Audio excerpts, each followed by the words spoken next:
We're now joined by Dr. Jane Van Dis to talk about physician burnout and especially gender inequity. And she's the author of the paper, What's Missing in the Physician Burnout Dialogue?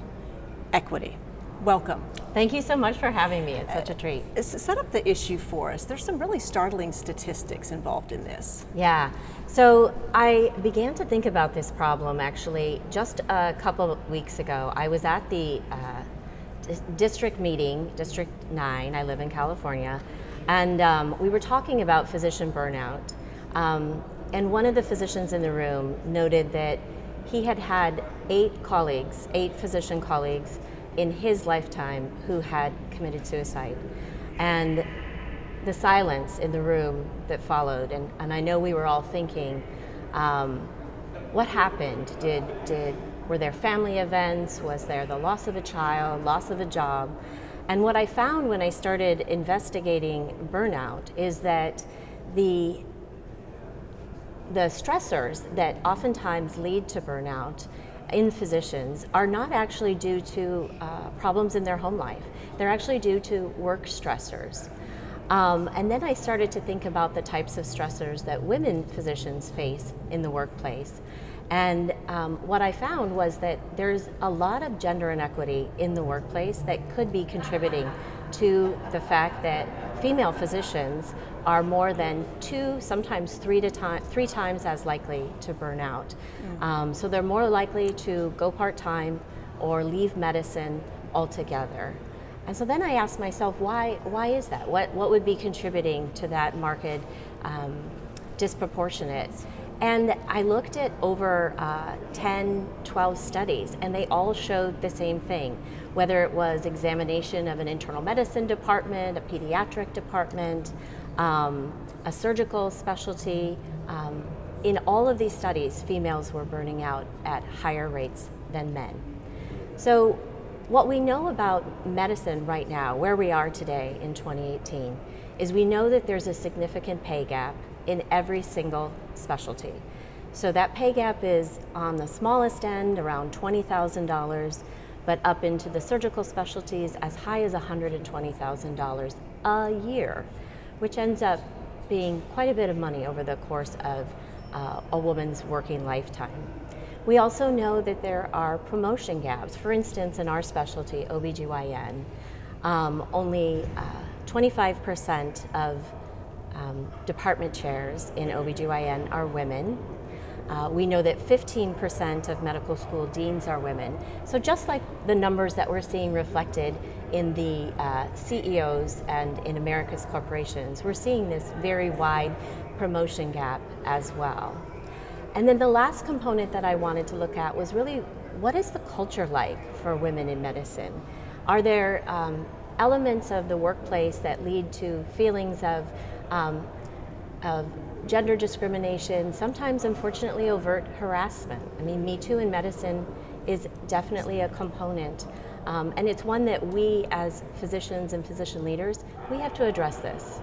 What are the resources right now to address this issue that you're talking about, and then what else do we need to do? Why aren't they enough? That's such a good question. I looked at a study actually in Japan, and they recognized that female physicians were burning out at higher rates than men, and they actually took steps to narrow the pay and promotion gaps and improve workplace culture.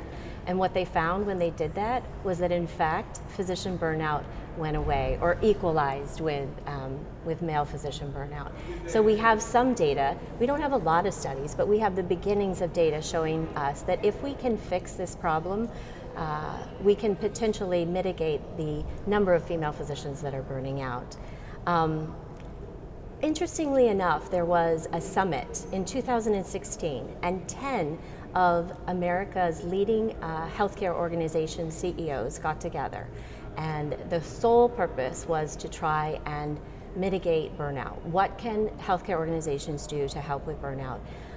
Because the loss of productivity and the ability of physicians to perform in the workplace is a huge economic impact on America's healthcare.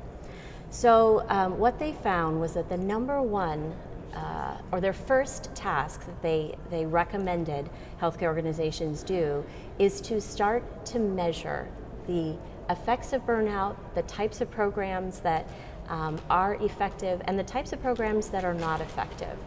And now, it's funny because as a woman, I oftentimes hear of burnout sessions or seminars or weekend retreats where physicians will be asked to learn yoga or practice deep breathing or focused meditation. Meditate. Exactly. And I thought to myself, so with these burnout sessions, what we as physicians are being asked to do is take on actually yet another job, the job of preventing burnout. Which is antithetical because studies show that actually changes in organizational leadership have a greater effect on physician burnout than physicians taking on the task of trying to fix it themselves. And it just reminded me somewhat of the way in which, you know, you're given a tote bag when when you go to a seminar and you're sort of like, oh, here's your tote bag. Good luck fixing your burnout. That's a good point. Well, you also make the point in the paper that having a breakout session at a conference like this is just not going to be enough.